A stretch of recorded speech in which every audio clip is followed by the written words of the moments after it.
Francisca, vem cá, querida. Eu queria que vocês estendessem a mão agora na direção da Francisca. Minha amiga, minha comadre, minha irmã, minha querida, de tanto tempo de amizade, de caminhada, que já teve aqui, sou fã dela número 1. Pede ao Senhor pela vida dela agora. E peça ao Senhor que mande o seu Espírito sobre a Francisca, que dê a ela palavras de sabedoria, de autoridade, palavras que o nosso coração precisa ouvir na noite de hoje ainda. Que ela seja um instrumento eficaz nas mãos do nosso Senhor. Muito obrigado, Senhor. Obrigado pelo presente de ter a Francisca conosco aqui nessa noite, Senhor. Glórias a Ti, Senhor. Obrigado.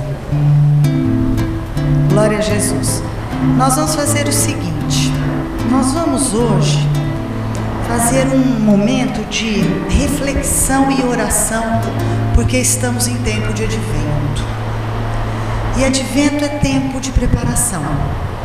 Nós temos 2 grandes festas na igreja: a festa da ressurreição, que é a mais importante, e a outra, também importante, que é a festa do Natal.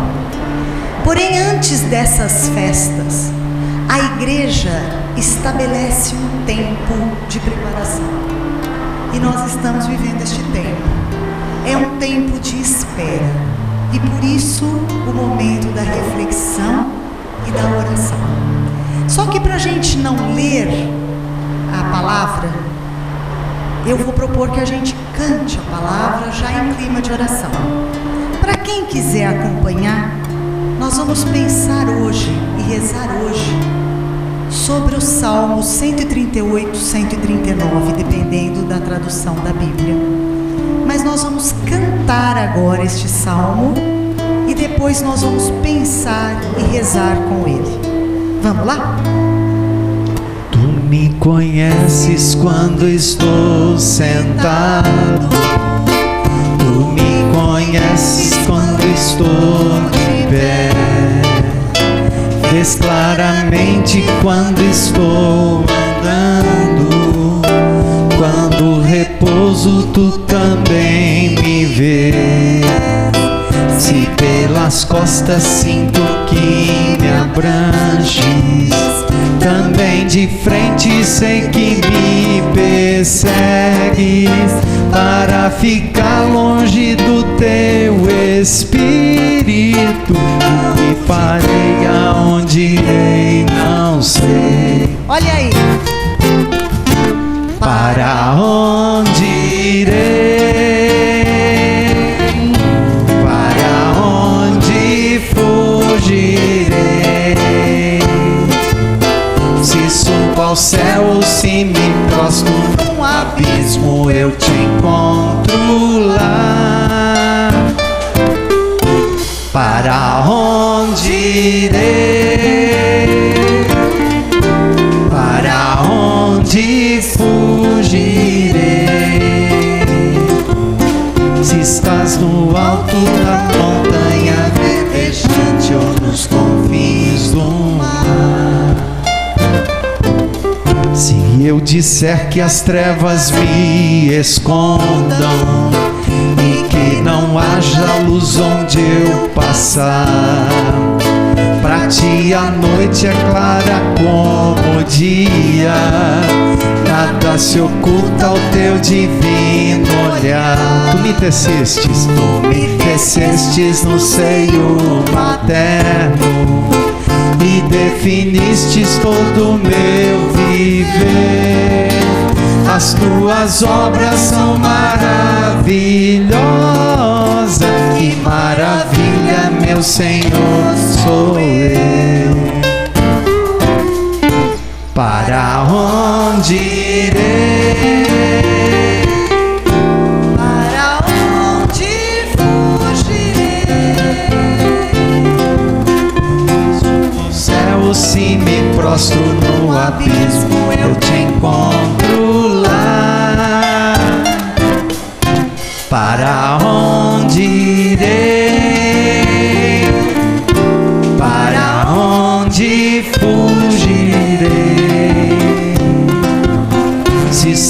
no alto da montanha verdejante, alguns confins do mar. Se eu disser, dá-me, Senhor, as tuas mãos, bendita seja sempre as tuas. Olha-me, Deus, e vê meus pensamentos. Olha-me, Deus, e vê meus pensamentos. Olha-me, Deus, e vê meu coração. Olha-me, Deus, e vê. Livra-me, Deus, de todo mau caminho. Livra-me, Deus, de todo mal. Quero viver, quero sorrir, cantar. Quero viver, quero sorrir, cantar. Pelos caminhos da eternidade. Pelos caminhos da eternidade. Senhor, terei toda a felicidade. Em toda a felicidade.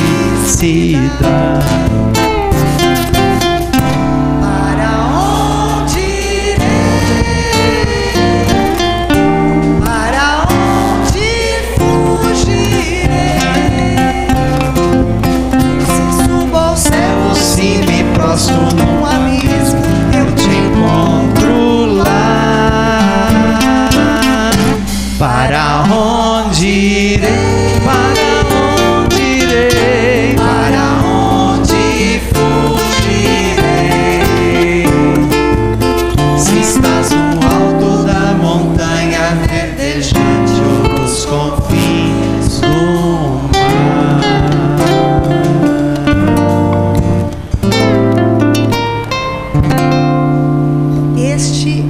Salmos mais lindos que nós temos no livro de Salmos, porque é o salmo que nos celebra 138 ou 139, depende. 38. Da Ave Maria 138, dessa daqui da brasileira 39, 138. Esse salmo, ele celebra, ele canta, ele traz a oração para um Deus que é companheiro. O que é companheiro? Que palavra é essa? Companheiro é aquele que come o pão conosco. Então é esse Deus que come o pão conosco, ou seja, que nos dá condições de dividir com Ele a vida, dar o pão, dar de comer, alimentar. E é esse Deus companheiro que este salmo celebra. E por que será que eu escolhi este salmo para que a gente estabelecesse essa reflexão? Com certeza porque o Espírito Santo assim inspirou, mas também porque eu me lembrei deste tempo de advento. E aqui está a minha mãezinha, que hoje ela mora comigo, né? Mas muito tempo eu morei com ela, né? E ela tinha alguns costumes nas vésperas do Natal que ficaram tão arraigados que eu os reproduzo até sem pensar muito. A minha mãe só deixava armar a árvore depois da faxina. Vocês fazem isso também? Você também. Minha mãe tirava a cortina também, né? Trocava a almofada, né? Aí só depois arrumava gaveta, armário. Depois que tudo tivesse limpo é que podia armar a árvore. Mas tinha uma coisa que ela fazia quando eu era criança que eu adorava. Ela tinha na nossa casa uma cristaleira que só era limpa nas vésperas de Natal. E era uma cristaleira trancada. Você está rindo porque também na tua casa era assim, igualzinho. E essa cristaleira era trancada porque ela tinha cada bibelô, cada copinho, só para olhar, não bebia nunca, né? Mas imagina eu criança olhando para aquilo. E quando ela tirava uma noite de novembro para lavar a cristaleira, para mim era festa, porque eu podia pegar o bibelô na mão, né? E aí depois ela punha tudo no lugar que só ia ser lavado no ano seguinte. Era assim mesmo que acontecia. E aí eu pensei nisso e eu falei, mas esse salmo é a limpeza da cristaleira. É o momento que a gente pode tirar todos os bibelôs, enxaguá-los, tirar o pó acumulado, para que eles voltem a brilhar.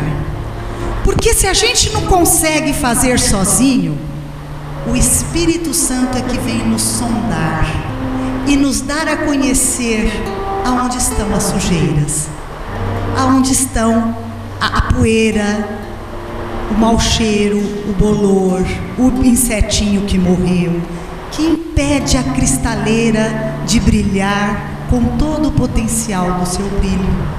Então foi por isso que eu escolhi esse salmo, porque ele é um salmo de advento. E nós temos neste salmo a revelação daquilo que a gente aprendeu lá no catecismo. Este salmo nos diz que Deus, na sua natureza perfeita, é onisciente, onipresente e onipotente. O que é isso? Onisciente, Deus sabe tudo, conhece tudo, porque Ele é nosso companheiro. Onipresente, para onde irei? Para onde fugirei? Aonde quer que eu vá, eu te encontro lá. Então, na verdade, nós não viemos aqui para nos encontrarmos com Deus, porque Ele estava do meu lado. Nós viemos, como disse a Verinha, para que nossos olhos fossem abertos, para que a gente reconhecesse que esse Deus está do nosso lado, porque Ele nunca nos abandona. Geraldinho falou: você viveu momentos tristes, você viveu momentos de dor, de dificuldade hoje, saiba que você não esteve sozinho, e não estava mesmo. Mas às vezes a gente não tem conhecimento, nós não temos capacidade de compreender isso, e a gente se sente abandonado. E o salmista vem dizer: isso é impossível. Mesmo que a gente queira, Deus não nos larga. Mesmo que a gente vire as costas, Deus continua. Mesmo que a gente fuja, a gente está com Ele e o reencontra em cada lugar, em cada momento. E Deus também é onipotente. Ele tem poder de vasculhar o nosso interior e nos mostrar como nós somos maravilhosos quando a gente tira a sujeira de cima. E às vezes nós não temos condições de fazer isso, e é por isso que o salmista pede: Senhor, guia-me pelo bom caminho. Senhor, vem me sondar. Porque é esse o medo do salmista: perder a companhia de Deus. E nós não queremos também perder a companhia de Deus. Então, tomando posse dessa verdade, que Deus está sempre ao nosso lado, nos conhece perfeitamente e pode tudo, nós temos que entender que essa presença constante não é para dar medo, porque Deus se faz um companheiro amoroso. Essa presença é para proteger, é para acompanhar, é para amar, é para ter misericórdia. Então é uma presença que não nos causa medo, e por isso a gente não precisa querer fugir e se esconder, porque nós estamos na presença amorosa de um verdadeiro amigo. O Salmo diz assim: sonda-me, Senhor, né? O Senhor me conhece, mas eu sei que o Senhor me sonda. E aí eu fui procurar o significado dessa palavra sondar. E em algumas traduções está escrito: esquadrinha-me, Senhor. E aí, quando eu vi essa palavra esquadrinha-me, Senhor, eu lembrei do meu filho. Eu tenho um filho que é historiador, e quando ele estava na faculdade, ele teve a oportunidade de ir lá para a Terra do Fogo, no sul da Argentina, num sítio arqueológico chamado San Julián. Ele me contou que o sítio tinha quilômetros de extensão, a área desse sítio arqueológico. E ele foi como estagiário de história trabalhar com alguns arqueólogos na pesquisa dos vestígios, né? Das pistas históricas que aquele lugar tinha. E o Lucas, meu filho, me contou que este lugar, ele era esquadrinhado em 10 centímetros quadrados de pesquisa. Cada estagiário tinha que, por dia, trabalhar em 10 centímetros quadrados profundamente, Verinha. Só naqueles 10. Ele era feito com linhas e você não saía dos 10. Porque é assim que você achava os vestígios históricos. É assim que se revelavam vestígios de outras civilizações, de outros tempos. E aí eu pensei, o Senhor com o Espírito Santo esquadrinha o nosso coração, pedacinho por pedacinho, para que ele possa profundamente ir naquela ferida mais profunda, mais dolorida, mais escondida e de fato curar. Então, o sentido do sondar é esse, é muito mais do que conhecer. Sondar é aprofundar-se. E nós, quando pedimos, Senhor, me sonda, a gente diz, Senhor, eu quero ter com você uma amizade sincera, eu quero ter com você uma intimidade, para que você possa conhecer todo pedacinho do meu coração, porque é impossível me esconder de você, porque é impossível eu querer que você não saiba alguma coisa, porque na verdade Deus sabe tudo a nosso respeito. O Salmo nos diz, Ele nos conhece mais do que a nós mesmos. Nós nos enganamos. Tem coisas na nossa vida que a gente não sabe por que acontece. Já sentiram medo de uma situação ou de uma coisa que vocês falam, não tem lógica? Como é que eu vou ter medo disso? Porque a gente não consegue nem conhecer. É uma questão que não está na nossa consciência, na nossa razão, na nossa capacidade. É uma questão que está tão profunda que a nossa mente proíbe que ela venha à tona para a gente não sofrer. Mas ela vem por outros caminhos e a gente não conhece. Mas Deus conhece. Deus nos conhece mais do que nós mesmos, porque nós conhecemos o nosso consciente. E Deus conhece o nosso consciente e o nosso inconsciente. Deus sabe das nossas palavras antes que a gente fale. Mais do que isso, Ele sabe por que a gente fala daquele jeito. Ele sabe quando a gente fala uma coisa querendo dizer outra. Ele sabe quando a gente diz meia verdade porque diz meia mentira.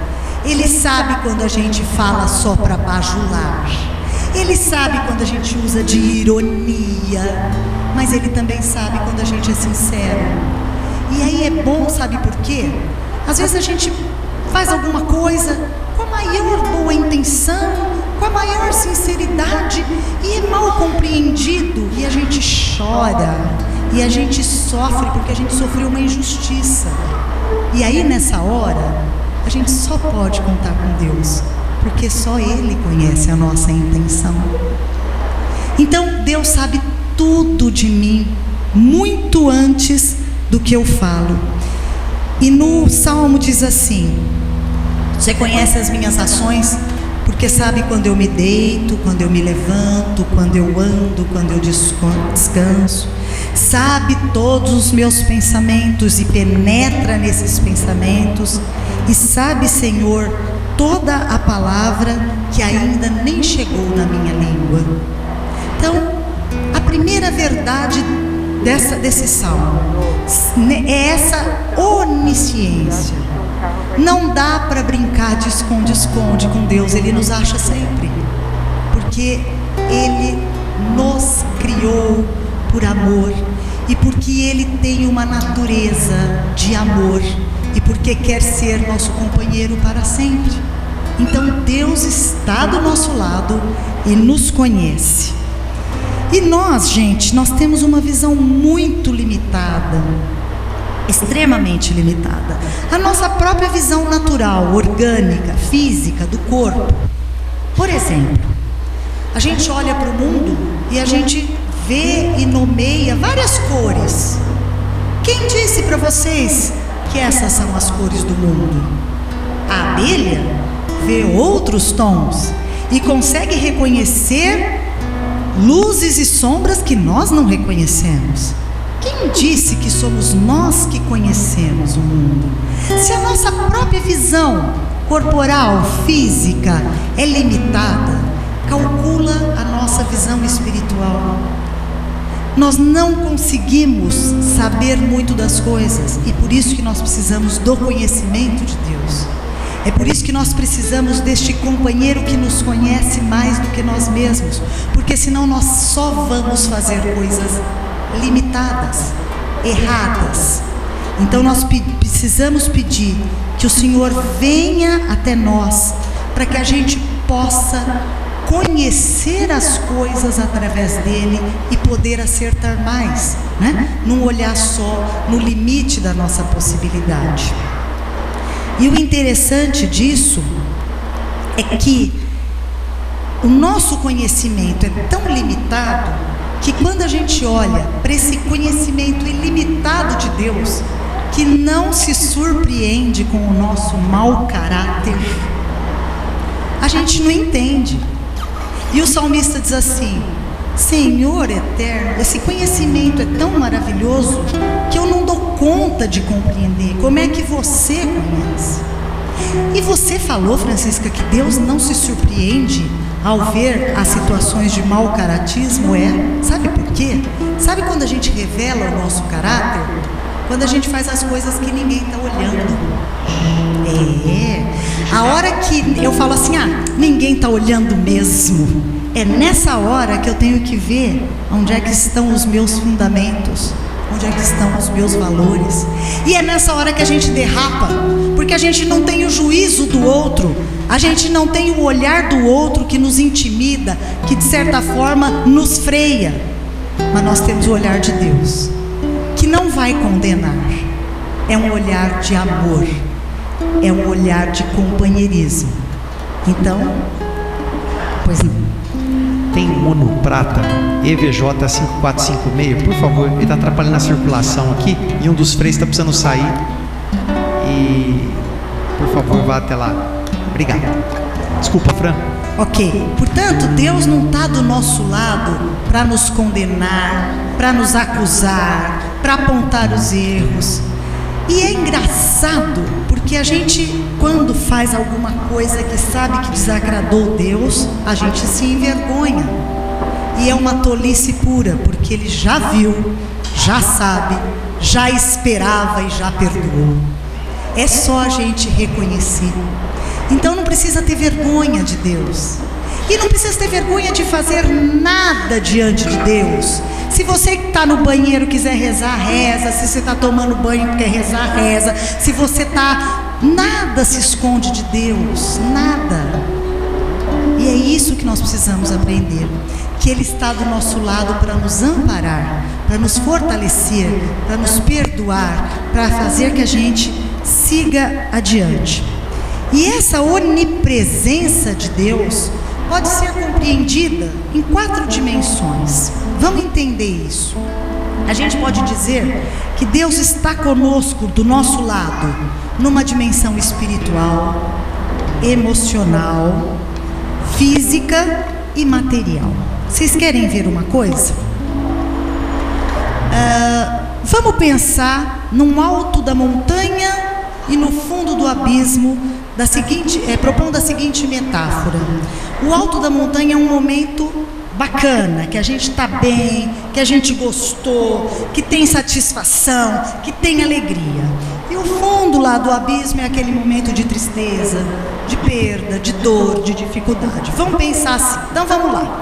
Uma situação material da nossa vida de montanha. Uma situação material, por exemplo. Vamos supor, eu comprei uma casa, era meu sonho comprar uma casa. Vamos supor, eu consegui comprar casa, eu não tive problemas, então eu estou no alto da montanha. Deus está lá nessa condição material. Eu perdi minha casa, Eu tive um problema com dívida, eu precisei vender, voltei para o aluguel, tirei minha família do conforto, fui lá no fundo do abismo, na condição material. Deus está lá. Na condição física, estou bem, saúde física, mental, né? Não tenho ausência de doenças nesse momento, fiz os exames, não sinto dores, estou no alto da montanha, Deus está lá. Fui no médico, descobri uma doença incurável, difícil, tratamento caríssimo, corro risco. Deus está lá nesse abismo. A condição material, emocional, condição emocional. Eu estou bem, estou seguro, alegre, esperançoso, deu tudo certo, né? Tranquilo. Deus está nessa montanha emocional com você. Estou em depressão, preciso de tratamento, preciso de acompanhamento médico, preciso de medicação, estou lá no fundo do ponto emocional, me destruí, desejo morrer. Deus está com você nessa condição de abismo emocional. E finalmente a questão espiritual. Estou no grupo, estou rezando, estou dando aleluia, cantando, dançando. Deus é tão presente que chega a ser palpável. Deus está com você nessa montanha espiritual. Eu estou num deserto, uma aridez sem fim, parece que eu falo sozinho, falo para mim mesmo, Deus nem me ouve, não tenho vontade de rezar, sei lá se Deus existe. Deus está com você nesse abismo espiritual. Então, não é a montanha e o abismo, não é uma metáfora só para a gente pensar, né, na questão geográfica que o salmista pôs, mas é na nossa condição de vida. E lá em cima ou lá embaixo, nessa roda gigante que é a nossa vida, que uma hora a gente está em cima e uma hora a gente está embaixo, Deus está no banquinho do lado, indo para cima, indo para baixo, fazendo a coisa girar. Por isso, não importa aonde a gente estiver, Deus está conosco. Se a gente acredita ou não, é outro problema. Se a gente sente ou não, é outro problema. Isso é verdade de fé. Fala, Nísio. Pode continuar, Nísio, porque Deus está com você. Pode pregar. É isso aí, porque Deus faz. Porque se não é para o Espírito Santo, a gente não faz nada. Só pelo poder do Espírito. É isso mesmo. E tem uma situação que o salmista vai dizer, que é lindíssimo, que ele diz assim: se as trevas me encobrem, se a noite aparecer, o que eu faço? O que será que o salmista quis dizer com isso? Ele quis dizer da situação extrema que a gente passa, que é a situação de morte do corpo. Todos vamos morrer. A verdade que a gente tem é que este corpo, esta vida deste mundo um dia acaba. Nós vamos viver a escuridão da morte. A escuridão no sentido daquilo que nos causa receio e medo. Isso pode causar para certas pessoas tamanho pavor que não gosta nem de ouvir isso. Outros então fazem de conta que ela não existe, né? Está tão bem de saúde que ela não existe. Só que quando a gente passa por alguma situação, que eu chamo de situação limite, de doença, de acidente, né? Que a gente vê que a morte passou do ladinho, é que a gente tem consciência como ela é perto, como ela é verdadeira, como ela é real. E a gente tem medo. Eu tenho medo, todos têm medo dessa situação. Mas nessa situação limite da condição humana, nesta situação nós não estaremos sozinhos. É essa a nossa esperança. Não precisamos ter medo, o Espírito Santo está conosco nesta hora. E nós não vamos sucumbir, e nós não vamos desesperar. Ao contrário, nós vamos viver um momento de glória, porque estamos voltando para onde sempre deveríamos estar, que é na casa do Pai. Então, até neste momento de medo e de escuridão, nós não estaremos sozinhos, porque é só Deus que vai estar conosco, mas ninguém pode estar conosco nesta hora, a não ser o verdadeiro companheiro, que é o nosso Deus. E aí, quando a gente olha isso, essa onipresença maravilhosa, esse amor lindo de criação, nós temos que dizer como o salmista disse: Senhor, se você não me abandona, se você está do meu lado e me ama tanto, eu tenho que me amar, eu devo ser uma maravilha. Que maravilha, meu Senhor, sou eu. O Senhor me teceu no ventre materno. Lá nas entranhas da minha mãe eu fui uma escolhida tua. Tu definiste o meu viver, não no sentido de nos fazer fantoches, não no sentido de que Deus traçou um destino para um bom, para outro ruim, para um de glória, para outro de dor. Não, Deus pensou um plano maravilhoso para cada um de nós, como se fosse um engenheiro que fizesse o traço de uma planta. Agora, a planta é perfeita, cabe a cada um de nós obedecer às medidas, obedecer às regras, obedecer à construção prevista. E aí, às vezes, a gente não obedece e a casa fica torta. Mas a gente tem que pensar que na intenção divina, nós somos maravilhosos. E nós temos que fazer um exercício, treino. Nós temos que nos olhar no espelho e dizer: que maravilha eu sou. Eu sou uma obra do amor de Deus. Eu sou um resultado do amor de Deus. E eu tenho como companheiro.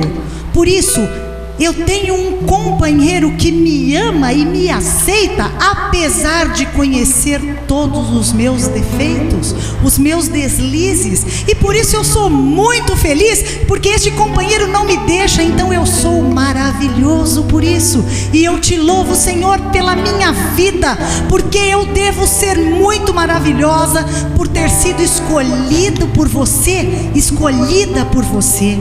Nós não podemos desfazer de nós mesmos, achar que a gente é o último, que a gente não se ama, que a gente tem defeito, que a gente não é escolhido, que a gente foi esquecido, que o outro é mais bonito, que o outro ganha mais, que o outro tem mais valor. Não! Você é maravilhoso com os seus defeitos, porque o teu companheiro te ama assim. E nós temos que dizer: obrigado, Senhor, por esta companhia. E é interessante dizer que a gente vive com as pessoas por muito tempo. E a gente se diz amigo. Ô, Paulinho é meu amigo, gosto do Paulinho. Até que o Paulinho dá uma gafe. Até que ele pisa na bola. E aí eu olho pro Geraldinho e falo: Geraldinho, eu não conhecia o Paulinho mesmo, viu? Que decepção. É assim que a gente faz, não é?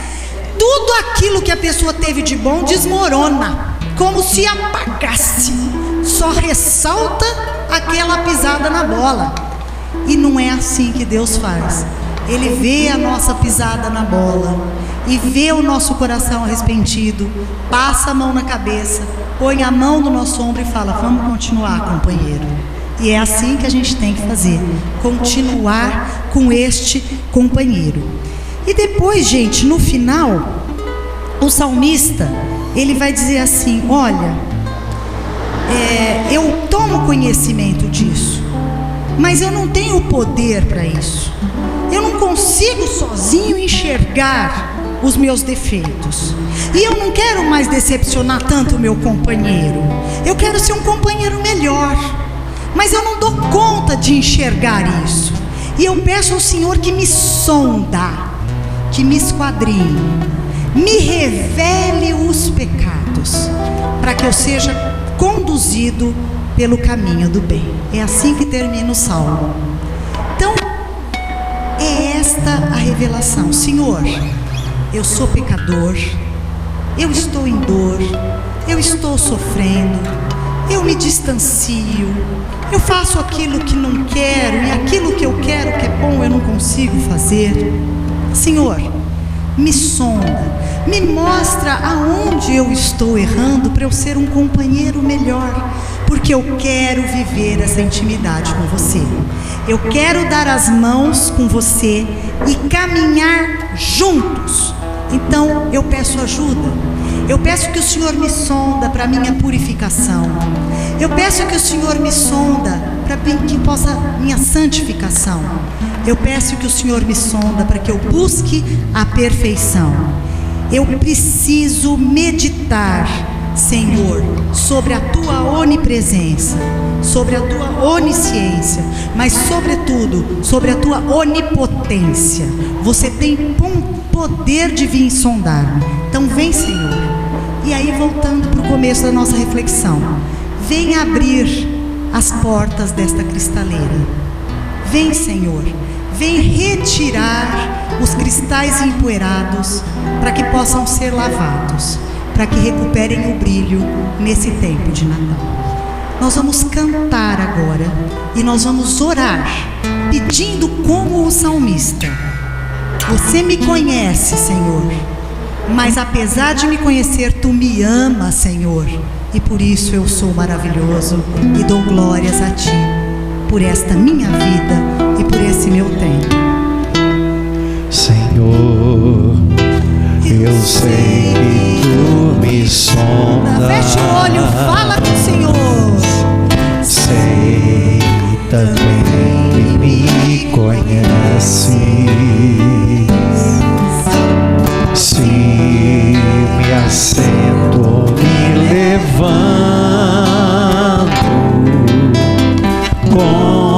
conheces meus pensamentos. Quer deitado, quer andando, quer deitado, quer andando, Sabe todos os meus passos, sabes todos os meus passos. E antes que haja em mim palavras, e antes que haja em mim palavras, sei que tudo me conhece. peça ao Senhor essa sondagem. Senhor, eu sei que Tu me sondas. Senhor, eu sei que Tu me sondas. Senhor, eu sei que Tu me sondas. Senhor, Eu sei que Tu me sondas. Senhor amado, vamos fazer uma oração. Eu falo e vocês vão pensando. Eu sei que o Senhor me sonda nesse momento, Jesus. Vinde com o Seu Espírito e penetre nas profundezas do meu coração, Senhor. Naquelas feridas mais doloridas e escondidas, Jesus, que eu não conto para ninguém, Senhor. Naquelas que parecem estar cicatrizadas, Senhor, mas que na verdade no menor movimento voltam a sangrar, Senhor. Aquelas que me dão medo, Jesus, que quando eu ouço um ruído sobre o assunto ao longe, Senhor, eu já estremeço, Jesus, e tenho vergonha de dizer. Traz isso, Senhor, no meu pensamento e me cure, Jesus. Te peço também, Senhor, pelos meus pecados, Senhor, o pecado da hipocrisia, Senhor, de dizer uma coisa e fazer outra. Me guie pelo caminho que você vê melhor, e que eu, Senhor Jesus, possa entender todas as suas respostas, Senhor. Às vezes é sim, às vezes é não, e às vezes é espere. Me ensine a viver esta paciência de esperar a Tua vontade. Sonda-me, Senhor. Vamos cantar então mais uma vez, pedindo ao Senhor que fique conosco, que permaneça conosco e que revele tudo aquilo que possa nos afastar dessa intimidade. Deus, Tu me cercaste em volta,